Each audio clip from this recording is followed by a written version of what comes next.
just want to share a bit of history about this land and this earth that we're sitting on and standing on right now. Just to let you know, Granville Island originally was 2 sandbars. And the tide would come in and wash it over it, and then it would recede. And the 3 nations, the Squamish, the Musqueam, and the Tsleil-Waututh would come, and they would fish. And they would dig for seashells. And they would have gatherings and ceremony on these 2 sandbars. And then, in 1916, industry and colonialism took over and dredged up the earth and created this island. This is a man-made island that was made, and then they built huge big industrial warehouses on it. And just so you know, just in looking at the history of this, I always think, we need to know that, and we need to acknowledge it and understand, and then also be grateful that we are allowed to sit here and play here, walk and share, right? I think it's really important that we know this. So anyway, that said, I want to thank you all for being here today, taking a Sunday, finding a place here to sit. We're honored that you've come to see Theatre Terrific's production of Outside, and you're outside, which is good, okay? And I want you to know that the collaborative directors of this are that wonderful musician sitting over there, Angelo Moroni. And behind you, Kevin Jesuino is just touching that tree and grinning. They collaboratively created this with this incredibly diverse and wonderful giving cast. A lot of courageous stories are told here. Some of them are, very personal, and they put this together just for you. So I'm so grateful that you're here. Okay, is there anything else? I'm going to look. I could read, we're honored to share these stories. They grew from the courageous exploratory truth of each player, from the inside, from here, to the outside, to you. Thank you. Thank you. Enjoy.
Courageous. Hopeful. Lost. The outside is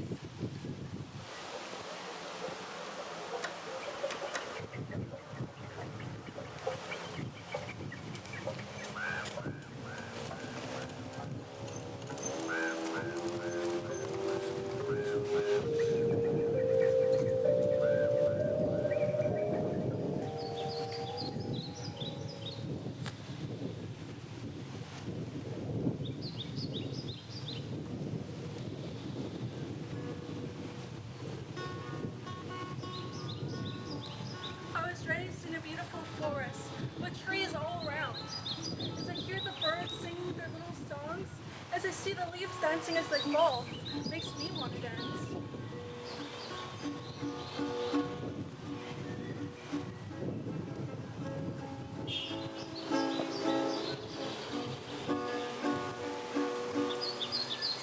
As I see a crow looking at me, probably thinking I'm a bit weird. But this reminds me of the stories of what my grandma and mom told me. How crows are messengers, and they can be a little bit mischievous. Oh, I think I hear something. An owl hooing. Ooh. Another story that I was told is that if you look inside an owl's eyes, one of your family members will die. And I don't want that. Ow! Maybe walking with my eyes closed in the forest is not a good idea. Another story that I was told is about the Sasquatch, also known as Bigfoot. They're known to be the medicine man who live inside the forest to learn about nature's medicine. They're known to be very quiet and helpful if someone's lost.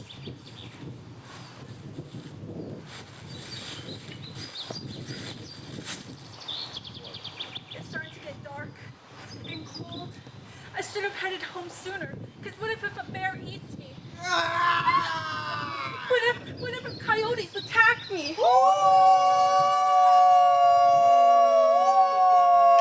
I'm totally not scared, but I'm heading home faster. I really wish that Bigfoot was here right now. I'm thinking I'm starting to hear the coyotes coming closer.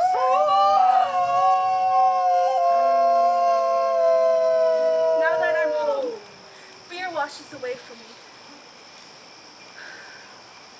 I know that wild animals usually don't hurt humans, but wild animals are still wild.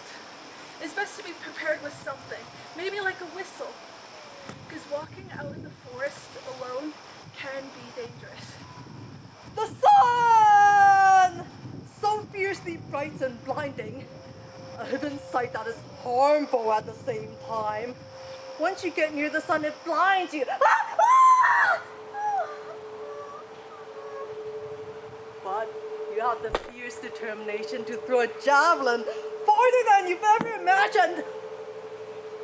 A beautiful vision with incredibly loud cheers deafening you too.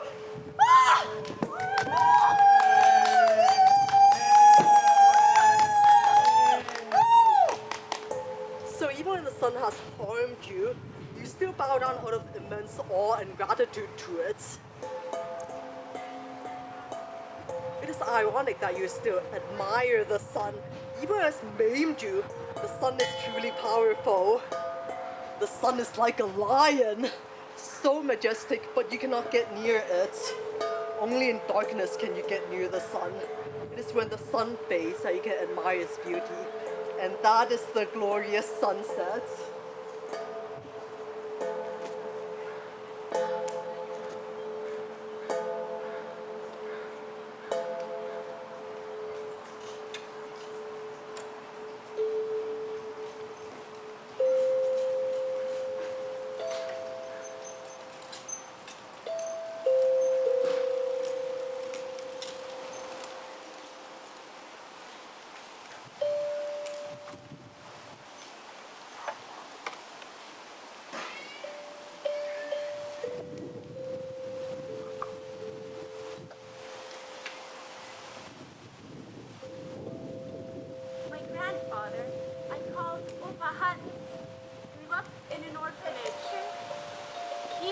Child, unseen, unheard, forsaken by his family, and without hope.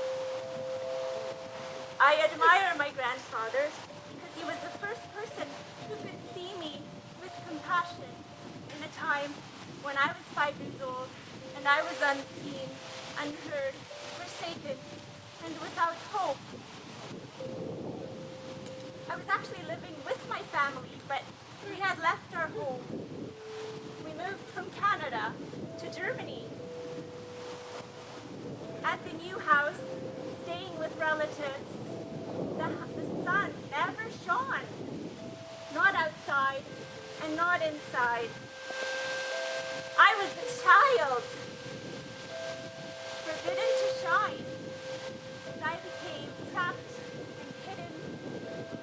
family drama.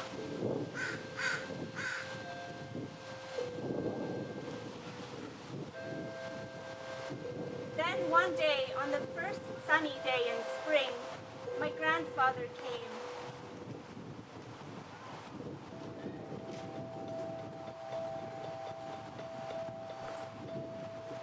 My child, I know how you feel. I can see you now. But you must go home. This is no place for children.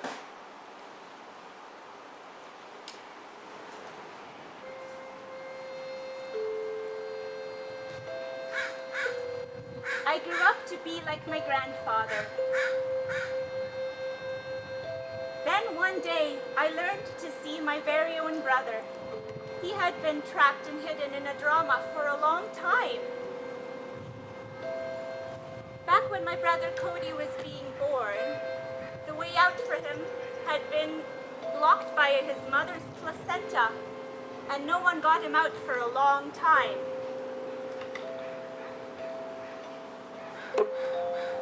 Cody was loved very much as a child, but when he was just 14 years old, our mother no longer could take care of him, and he had to move to the Philippines and live on his own there with caregivers.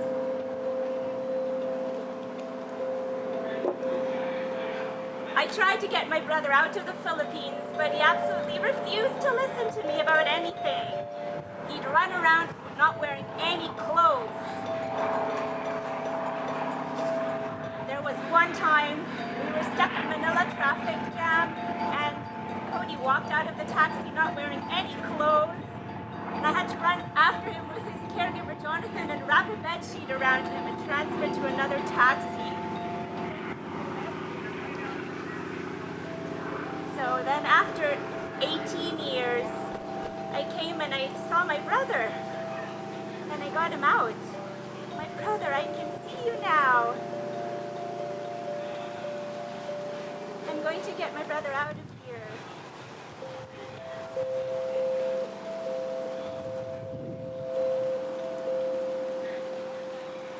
I can see your needs. You want to be seen, to be free, to shine. You're an innocent child. I've been on my own. You've been on your own. We are family. We're going home.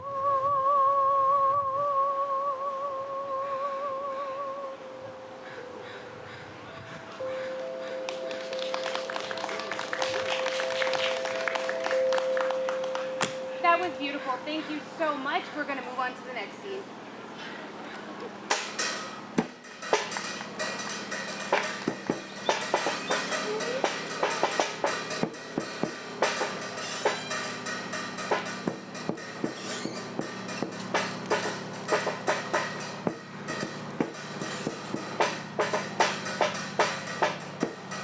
All right, Matthew. You got to pay attention to this video, okay? It's very important. It's the essence of what we're going for. Okay. Let me use the washroom. I said no!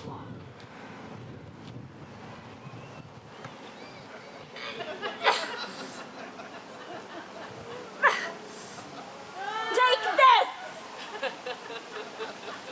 All right, Matthew. The reason this video is so important is because it changed my life. Ever since I was little, I knew I wanted to be an actor, and I wanted to go to theater school, but I was so scared. I didn't have the guts. Then, years later, I was diagnosed with ulcerative colitis. You know what that is, Matthew? No. It's literally the shits. I could barely walk without having to go to the bathroom. I was so sick and unhealthy, and I knew that I had to change my life. And I knew I still wanted to go to theater school, but I was afraid.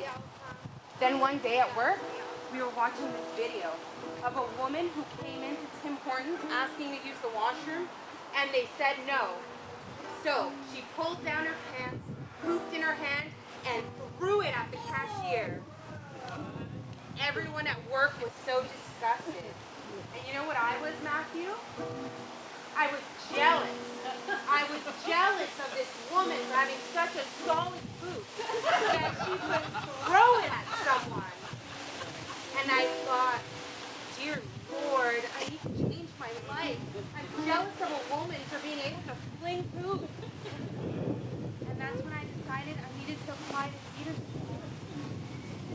And the minute I started school, I went into remission. I was healthy again. I had a life again. All right, Matthew, that's the essence of what we're going for. Come on. Let's go. Okay, what's the line? Let me use the washroom. Okay. Let me use the washroom! Ah. How was that? How did you feel about it, Matthew?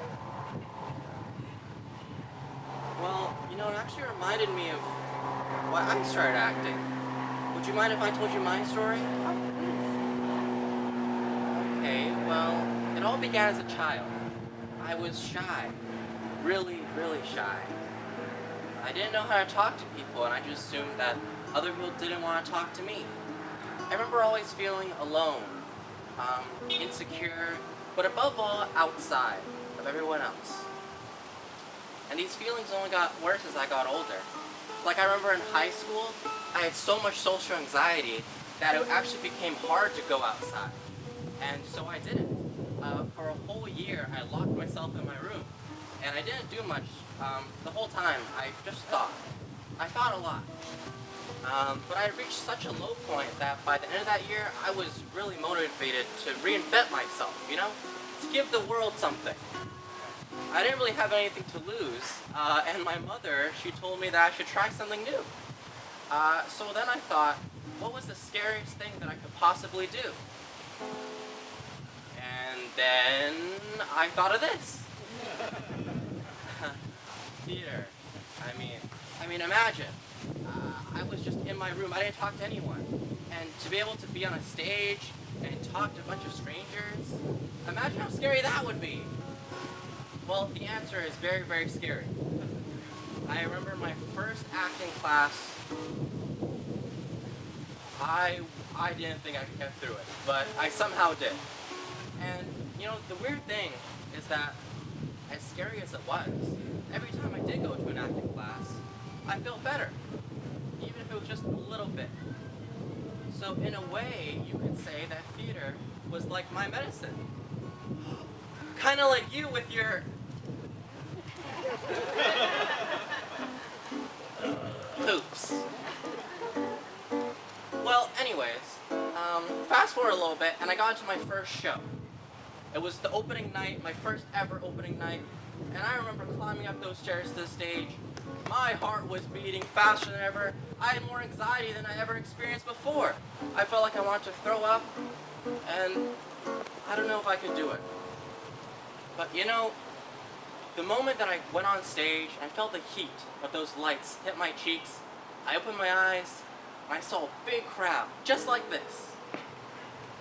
And all of a sudden, all my worries went away. And I felt a change. I felt peace. I felt powerful.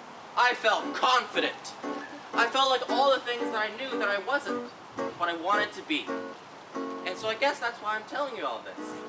Because your story about facing your fears and trying things you always wanted to do was just a little bit too scared to do. It's really important. Because hey, that one day that I decided to take that leap of faith and try acting might have been the most important day of my whole life. And that's it. All right, Matthew. Now with that energy, go. Do it again. Oh. Come on. Okay.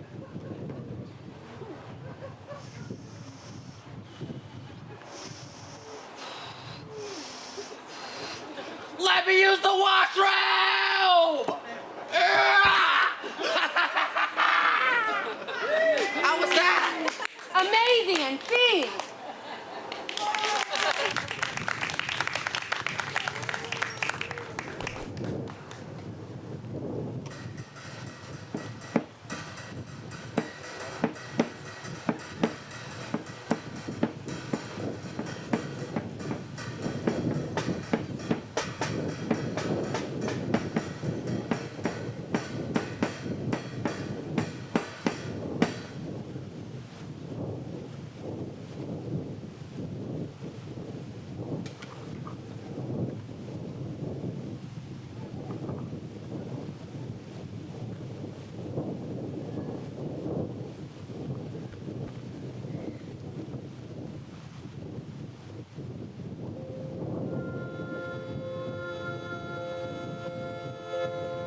Yeah.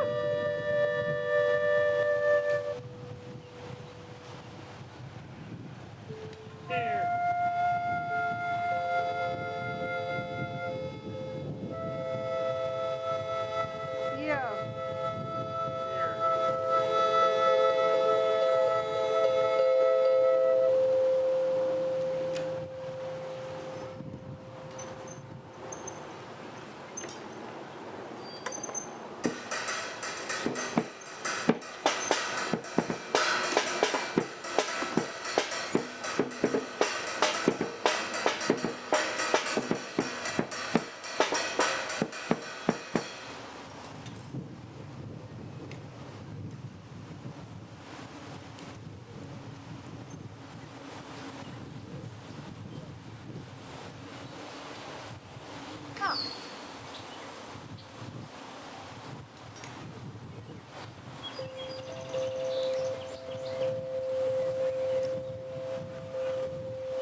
I wonder where my dad is.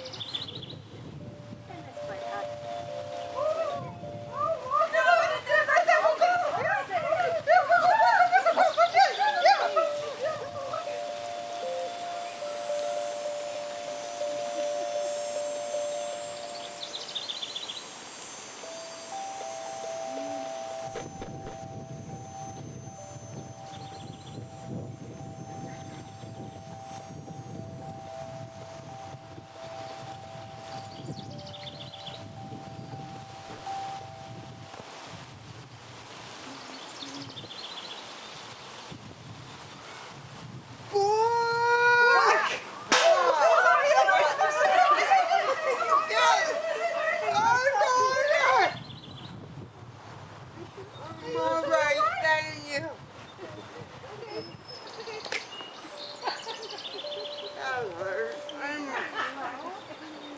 Hi. Hi.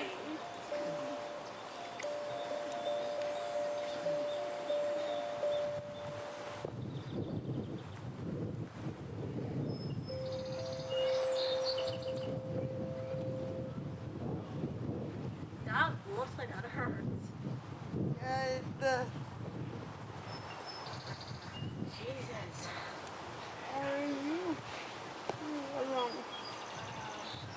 No, my daddy will be here any minute. Hey,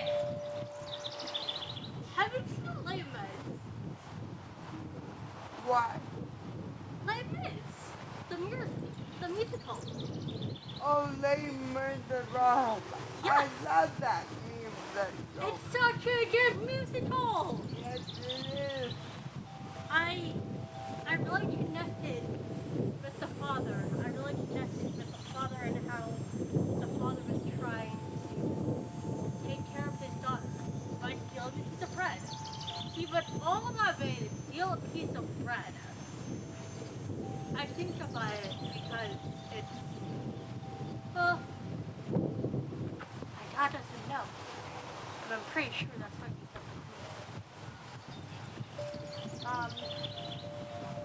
Can I read you a poem? Sure, I'd love to hear a poem.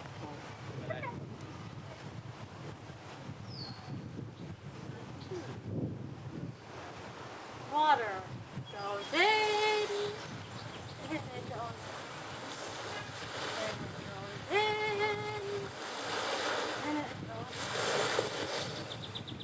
Lava! Lava comes in, bubbles. Ride the water away! The water, however, the water comes back with a vengeance and washes the lava away! Lava. Chaos is not thing, but water. Water bends.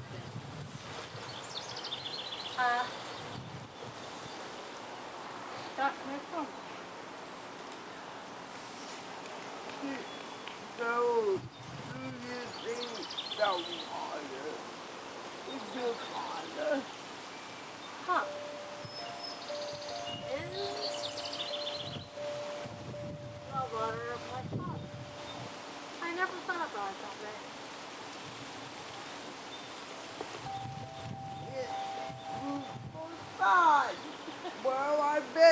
go.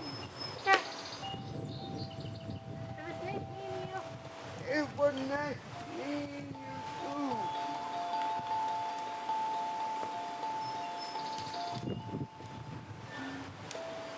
Boy!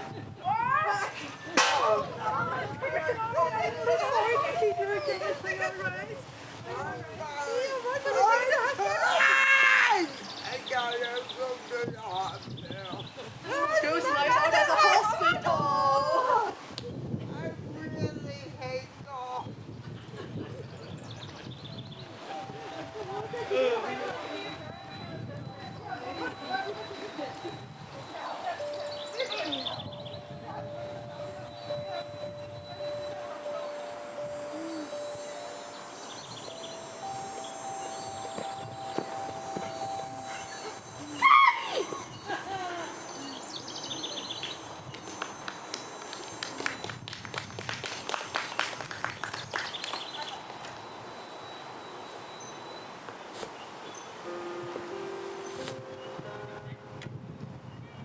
My dad's name was Richard Holston Wise.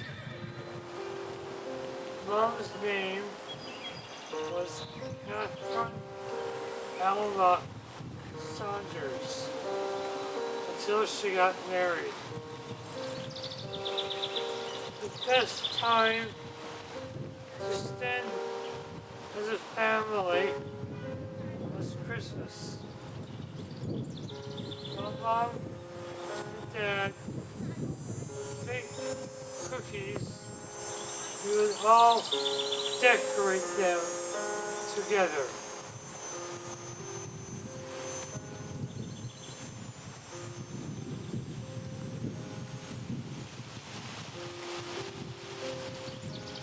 Dad passed away quickly and painlessly at 86 on March 8, 2021.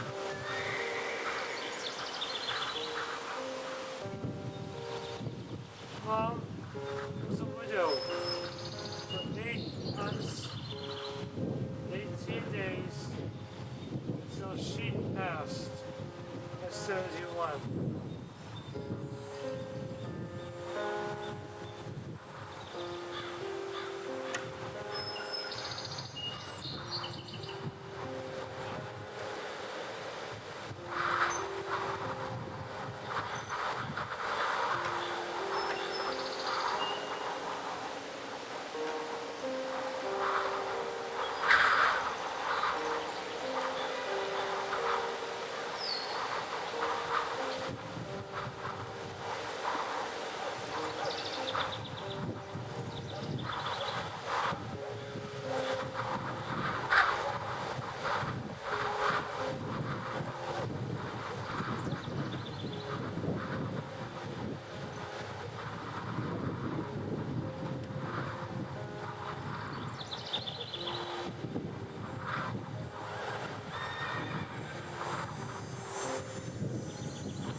to see I still have something to live for. She brought my world back to life.